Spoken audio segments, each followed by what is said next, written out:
2000년대에 접어들면서 게임 업계에서는 콘솔 기기들의 성능 향상으로 인해 게임들의 연출이 엄청나게 발전했습니다. 슈퍼로봇 대전 시리즈도 예외는 아니었는데 플레이스테이션2와 게임보이 어드밴스로 발매된 게임들의 연출은 누가 봐도 한 세대 전보다 발전된 게 보였거든요. 하지만 그 중에서도 의외로 사람들의 눈에 띄지 못하며 이름을 별로 알리지 못했던 게임도 하나 있었습니다. 오늘 여러분께 전해드릴 명작 게임은 AI에서 제작했던 게임보이 어드밴스용 슈로데 슈퍼로봇 대전 R입니다. 슈퍼로봇 대전 R은 윈키소프트의 뒤를 이어 반프레스토의 합성사가 된 AI가 제작한 게임보이 어드밴스용 게임입니다. 사실 이 게임은 사람에 따라서 이런 게 있었는지도 잘 모르는 분도 있는데 여러모로 발매 시기가 애매했기 때문이죠.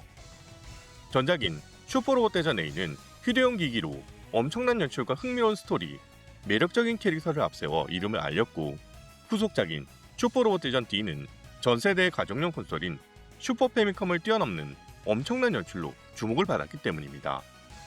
반면 슈퍼로봇 대전 R의 경우 A의 후속작이어서 기대치도 그만큼 컸던지라 상대적으로 만족도가 떨어졌던 면도 있었죠.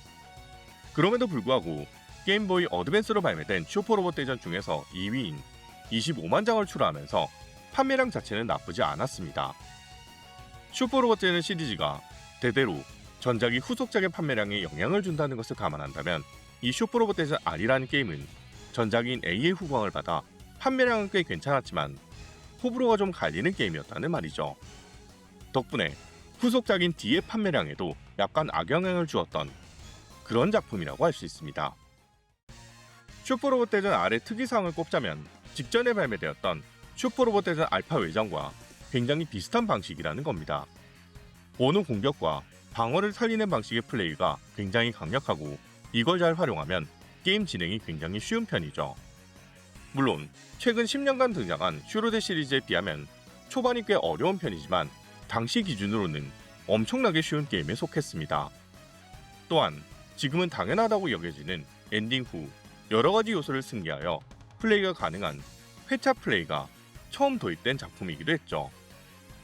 과거의 슈퍼로봇 대전 시리즈는 순수하게 재미로 여러 분기 루트를 플레이하거나 새로운 캐릭터를 키우기 위해 2회차 플레이를 진행하였으나 이 게임부터 나름의 특전이 주어진 셈입니다. 물론 회차 플레이의 시초가 어디인가를 깊게 파고들자면 알파 외전에서 난이도에 따라 초기 자금이 주어졌고 전작인 A에서 회차 플레이마다 적들이 주는 자금이 늘어나는 방식으로 고정이 걸렸지만요. 우리가 알고 있는 회차 플레이의 시작은 엄밀히 말하면 이 슈퍼로봇 대전 R부터라고 보시면 되겠습니다. 게임 내에 등장하는 작품은 먼저 언급한 대로 알파 외전에 등장한 작품들이 다수 참전했습니다. 그 외에 슈퍼로봇 대전이 단기 계약으로 참전작들을 선정하는 특성상 이 게임 발매 전후에 다른 슈로데에 등장한 작품이 많은데 전작인 A에 등장했던 참전작들이 대부분 포함되었고 특이점으로 원작이 아닌 진 게타로보 vs 네오 게타로보가 참전했다는 거죠. 이 결정은 게타로보가 워낙 오래된 작품이다 보니 성우들이 은퇴하거나 참가하지 못하게 되는 등의 일이 겹치면서 전체적인 세대 교체의 필요성을 느꼈기 때문에 실험적으로 상징성 있는 작품 중 하나인 게타의 주역을 교체했던 게 아닌가 예상됩니다. 그런 이유로 건담 시리즈 역시 우주세기는 역스페셜에서 딱 끊고 G건담과 윙건담, 건담 X가 동시에 나왔던 게 아닌가 추측되고요. 큰 반발이 없다면 순차적으로 전체적인 참전작을 물갈이하는 수준으로 가려고 했던 게 아닌가 생각되는데 실제 다음작인 D에서 게타는 세계 최후의 날로 그 다음작인 J에서 마징가가 마징카이저 사토편으로 교체되는 수순을 밟았습니다. 즉 슈퍼로봇 대전 R은 이런 류의 시리즈물에서 전작과 후속작의 분위기를 전환하는 전형적인 세대 교체 게임이었던 셈이죠. 판매량에 비해 평가면에서 다소 애매한 취급을 받았던 이유에는 이러한 속사정도 있었으리라 추측됩니다. 게임의 난이도는 먼저 언급한 대로 당시의 슈퍼로봇 대전 기준으로 보자면 굉장히 쉬운 게임에 속했습니다. 그 이유는 여러모로 게임의 밸런스가 잘 맞았기 때문이었는데 알파 외전이 베이스였기 때문에 어느 정도는 납득이 가는 결과죠. 다만 알파 외전의 영향을 많이 받았기 때문에 기체들의 전반적인 스펙이 하향 평준화되어 있으며 한방 데미지도 꽤 낮은 편입니다. 1회차 기준으로 무기 풀개조 기준 단독으로 2만 이상의 데미지를 내는 기체가 거의 없다는 것만 봐도 알 수 있죠. 하지만 알파 외전과 결정적인 차이가 하나 있다면 슈퍼로봇들의 생존성을 보장해 주었던 저력에 엄청난 칼질이 되어 있다는 겁니다. 데이터를 뜯어보면 저력이 HP 50% 이하부터 발동되게 되어 있으며 저력 레벨에 따라 장갑을 최소 5%, 최대 30% 보정해주는 선에서 그치죠. 근데 문제는 게임 내 데이터를 뜯어보면 장갑치가 퍼센티지로 상승하는 게 아니라 정수로 플러스 105, 110 이런 식으로 플러스 5씩 가산되게 설정되어 있는데 아마도 프로그램 설정 단계에서 미스가 있었던 것으로 추측됩니다. 게임 내에서 자금을 풍부하게 주는 식도 아니어서 상대적으로 낮은 개조도로도 버티게 만들려 했던 모양인데 이렇게 깡으로 장갑치를 올려주는 식으로 설정되어 있다 보니 게임 내 저력 보유자들은 방어로 적의 공격을 버티기 어렵습니다. 그래서 이열계 유닛들이 명중 회피도 높고 원호 레벨도 높은 친구들이 많다 보니 이 친구들을 주력으로 쓰게 되죠. 슈퍼로봇들은 다인 정신기를 활용해 강력한 한방을 앞세워서 리얼계의 원호를 받아 보스에게 데미지 딜링을 하는 식으로 운영하게 됩니다. 특히 합체기가 있는 슈퍼로봇들의 공격력이 아주 강력하기 때문에 이런 무기들을 잘 활용하면 꽤 편하게 진행할 수 있고요. 재미있는 사실은 이 게임의 베이스가 되었던 알파 외전 역시 버그로 인해 밸런스가 맞았던 황당한 전적이 있었는데 그 시스템을 거의 그대로 이어받은 슈퍼로봇 대전 R 역시 이런 식으로 밸런스가 잡혔다는 건 꽤나 아이러니한 일이죠. 어쨌거나 그 덕에 낮은 스펙으로도 게임을 진행하는 게 어렵지 않은 편이고 아군이 약한 만큼 적도 약하기 때문에 초심자들이 접하기에 굉장히 좋은 그런 슈로데가 되었습니다. 저는 특정 원호 유닛들에게 무기 개조를 몰아주고 일부 주력 기체의 EM만 개조하는 식으로도 편하게 클리어할 수 있었거든요. 원호 공격과 방어만 잘 활용하면 무난하게 자기가 좋아하는 캐릭터와 유닛으로 엔딩을 볼 수 있는 그런 게임입니다. 이 게임이 저평가받았던 가장 큰 이유를 꼽자면 스토리의 전개 및 크로스오버의 퀄리티 때문입니다. 주로 지적받는 것이 미적지근한 주인공 일행의 스탠스와 원작의 캐릭터성을 무시한 듯한 크로스오버 이벤트 때문인데요. 게임 발매로부터 25년 가까이 지나서 이제 와서 스포일러 문제를 제기하시는 분은 거의 없겠지만 대략적으로 설명드리자면 주인공 일행이 사고로 과거로 전이되었기 때문에 타임 패러독스를 회피하기 위해 큰 사건에 직접적으로 관여하는 걸 피하려 한다거나 문제를 회피하려는 성향이 꽤 있는 것으로 묘사되기 때문입니다. 더불어 특정 이벤트들에서 원작 캐릭터들의 성격을 고려하지 않고 이벤트가 구성되어 있다는 것을 지적하기도 하죠. 그런데 이 점에 대해서는 사실 윙키소프트 시절도 그랬고 슈르데라는 게임이 원래 좀 그런 경향이 있었다는 걸 망각한 지적입니다.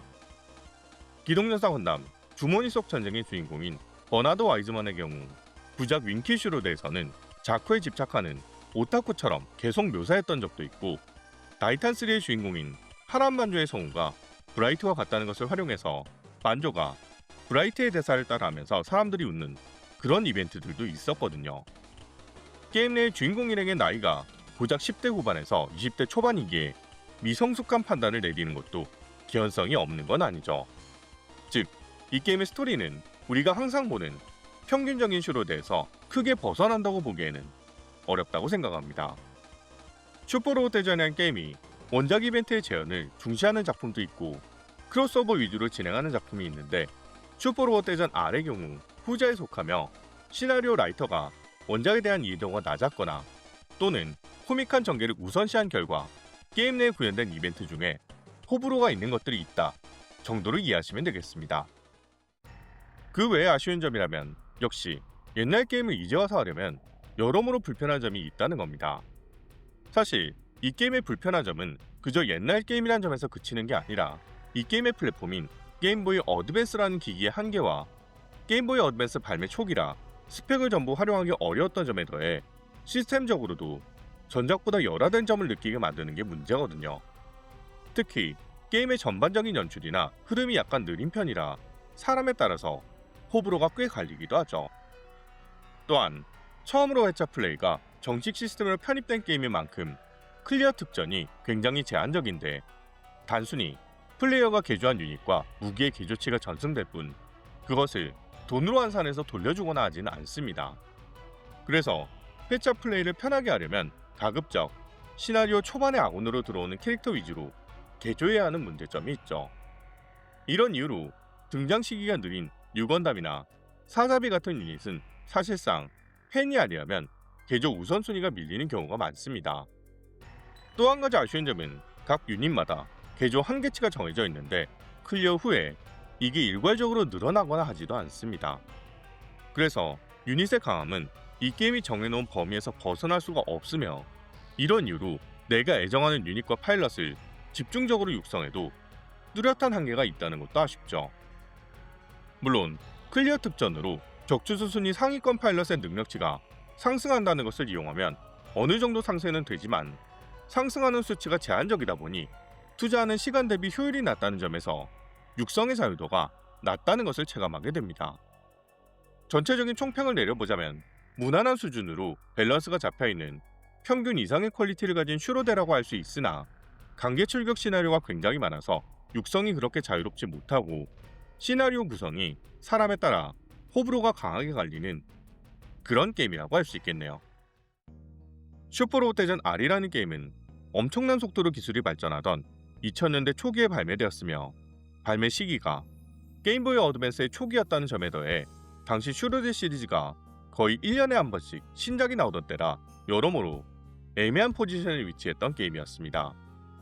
더불어 동시기에 많은 사람들이 명작으로 꼽는 슈퍼로봇 대전 A와 D 그리고 알파 시리즈가 등장해서 상대적으로 주목을 받지 못했죠. 그러나 시스템적으로는 슈퍼로봇 대전 시리즈 최초로 회차 플레이에 대한 특전을 마련한 기념비적인 작품이기도 했으며 윙키소프트 시절의 시나리오 감성과 알파 외전의 시스템을 결합하여 완성도 높은 밸런스를 보여준 게임이었습니다. 다소 호불호가 갈리는 면은 있으나 전체 슈퍼로봇 대전 시리즈에서도 상당히 괜찮은 상업적 성과를 거둔 만큼 결코 완성도가 낮은 게임은 아니며 최종 보스가 게임 내에서 계속 던지는 나는 누구이고 왜 만들어졌는가 라는 질문은 꽤 철학적이고 심오한 의미를 담고 있었고 그로 인해 이 게임이 인상적이라고 여기던 사람이 적지 않았던 아주 개성적인 슈퍼로봇 대전 시리즈였다는 생각이 드네요. 오늘의 명작 게임 리뷰 슈퍼로봇 대전 R이었습니다.